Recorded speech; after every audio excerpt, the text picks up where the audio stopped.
Hello and welcome everyone to another Python 3 video. In the previous video we looked at dictionaries. So up until now we have seen lists, tuples and dictionaries, and these are the collection data types present in Python. There is one left which is called as sets, but we'll look at it in another video.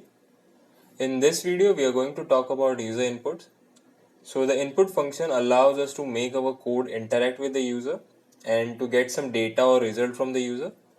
So let's quickly look at an example of the user input. So let's say x equals, so x is the variable and input.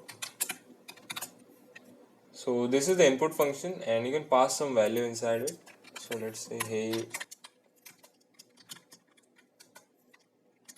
what's your name?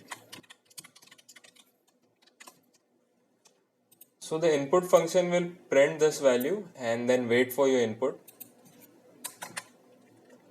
Let's print this x as well.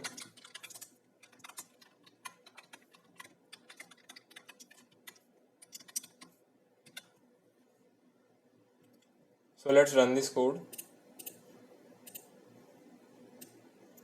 And you can see it prints, hey, what's your name? And then waits for the input. So let's type bitcode and press enter, and it will continue the execution of the code and print our print statement, which was hello, and x, which now contains bitcode. So it prints hello bitcode. Now this value is optional, but if you remove this, it will also remove any visual feedback of the input function. So let's run this. You can see it prints nothing, but it is waiting for some input. So let's type bitcode, and when you press enter, it will print hello bitcode on the screen again.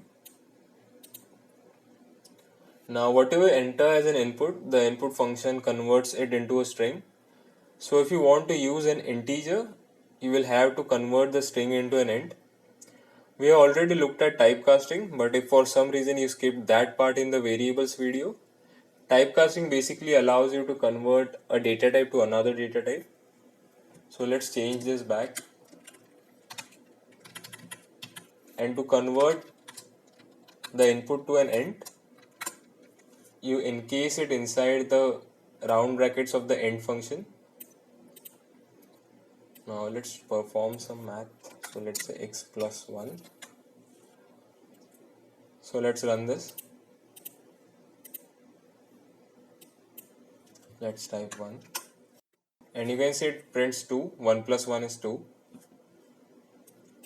But instead of a number, if you pass a string or any character, so let's say ASD, and if you press enter, it will show us an error because characters cannot be converted into an integer. They cannot be converted into numbers.